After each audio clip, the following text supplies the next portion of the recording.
हम लोगों को दावेदार गुरुओं से बचना होगा, जो कहते हैं जो कुछ किया मैंने किया, वहां से तुम्हें कल्टी मार लेनी है। जो कहता हो मैं कर रहा हूं, परमात्मा किस चिड़िया का नाम है? नहीं, हम उस परम शक्ति के अधीन आते हैं, उस परम शक्ति में विलीन होके परम शक्ति बन जाते हैं। पर अहंकार की बात है कि यदि कहते हैं कि मैं ही कर रहा हूं, जो जहां दावा है, कोई कहे कि मैं शक्तिपात करूंगा, मैं ज्ञान दिलवा दूंगा, मैं समाधि में पहुंचा दूंगा, मैं ऐसा करूंगा, मैं वैसा करूंगा, जहां ये दावे हो वहां सावधान हो जाना, क्योंकि उसका आदमी दावेदार नहीं होता। उस जगत के आदमी से अगर तुम कहोगे भी जाकर कि आपकी वजह से मुझ पर शक्तिपात हो गया, तो वह कहेगा तुम किसी भूल में पड़ गए हो, मुझे तो पता ही नहीं मेरी वजह से कैसे हो सकता है, उस परमात्मा की वजह से ही हुआ होगा।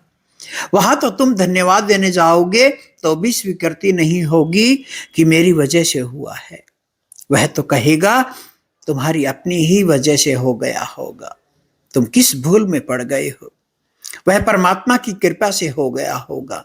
मैं कहां हूं, मैं किस कीमत में हूं, मैं कहां आता हूं? जो जहां तुम्हें दावा दिखे साधक को वही संभल जाना। जहां कोई कहे कि ऐसा मैं कर दूंगा, ऐसा हो जाएगा, वहां वह तुम्हारे लिए तैयार कर रहा है, वह तुम्हारी मांग को जगा रहा है, वह तुम्हारी अपेक्षा को उकसा रहा है, वह तुम्हारी वासना को त्वरित कर रहा है। और जब तुम वासनाग्रस्त हो जाओगे, कहोगे कि दो महाराज, तब वह तुमसे मांगना शुरू कर देगा। बहुत शीघ्र तुम्हें पता चलेगा कि आटा ऊपर था, कांटा भीतर है। इसलिए जहां दावा हो वहां संभल कर कदम रखना। वह खतरनाक जमीन है जहां कोई गुरु बनने को बैठा हो, उस रास्ते से मत निकलना, क्योंकि वहां उलझ जाने का डर है। इसलिए साधक कैसे बचे? बस वह दावे से बचे तो सबसे बच जाएगा। वह दावे को न खोजे, वह उस आदमी की तलाश न करे जो दे सकता है, नहीं तो झंझट में पड़ेगा, क्योंकि वह आदमी भी तुम्हारी तलाश कर रहा है जो फंस सकता है। वे सब घूम रहे हैं, वह भी घूम रहा है कि कौन आदमी को चाहिए। तुम मांगना ही मत, तुम दावे को स्वीकार ही मत करना। और जब पात्र बनो, गुरु मत खोजो। तुम्हें जो करना है वह और बात है, तुम्हें जो तैयारी करनी है वह तुम्हारे भीतर तुम्हें करनी है। और जिस दिन तुम तैयार होगे उस दिन वह घटना घट जाएगी, उस दिन किसी भी माध्यम से घट जाएगी। माध्यम गौण है, खूंटी की तरह है।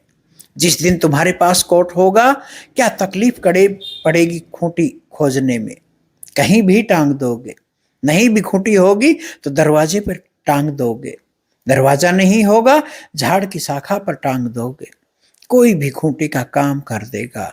इसलिए असल बात है कोट की।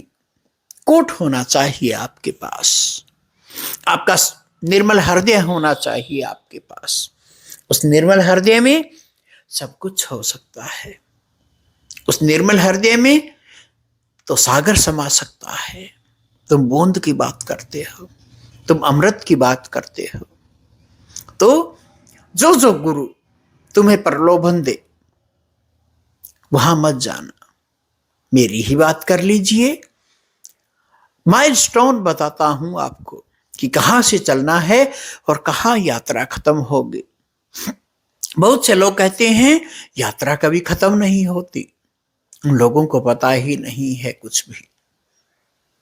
यदि हमारे ही बीच से, हमारे ही जैसे शरीर के धारण करके कोई बुद्ध पुरुष हो जाता है, कोई निर्वाण को प्राप्त कर लेता है, तो यात्रा कहां बची? इस जगत का नियम है पाओ और जनवाओ। यदि आपने पूरा पूरा पाया है तो तुम्हें कभी किसी सन्यासी को कहने की जरूरत नहीं पड़ेगी कि आओ मेरे पास। तुम्हें किसी को झोली देनी नहीं पड़ेगी कि आओ मेरे पास, मैं तुम्हें देने को तैयार हूं। नहीं, तुम्हारी सुगंध उठेगी तो अपने आप भागा चला आएगा कोई ना कोई। ये परमात्मा जब खोल टूटता है तो बीज अंकुरित होगा ही होगा। परमात्मा हमेशा आपके लिए उपलब्ध है। आपकी आंखों की चीर फाड़ गुरु करता है, नक्शा बताता है, आपको वहां भेजने की तैयारी करता है। सिर्फ दावे काम नहीं करेंगे। जब दावे लगे कि अब दावा काम नहीं कर रहा, तब वहां से कल्टी मार लो। असली सतगुरु तुम्हारे बराबर में बैठ के तुमसे यात्रा करवाता है। असली सतगुरु कहीं सिंहासन पे नहीं बैठता, वो तो शिष्य के साथ हृदय से हृदय मिला के बात करता है। जैसे प्रेमी प्रेमिका का हृदय एक दूसरे के साथ बात करता है। वो एक अलग बात होती है कि जब ज्यादा नजदीक आ जाते हैं तब कमियां दिखने लग जाती हैं। यही सतगुरु के साथ होता है। तभी सतगुरु तुम्हारे, जो भी कथित धार्मिक सतगुरु हैं, वो दूर रहते हैं आप लोगों से।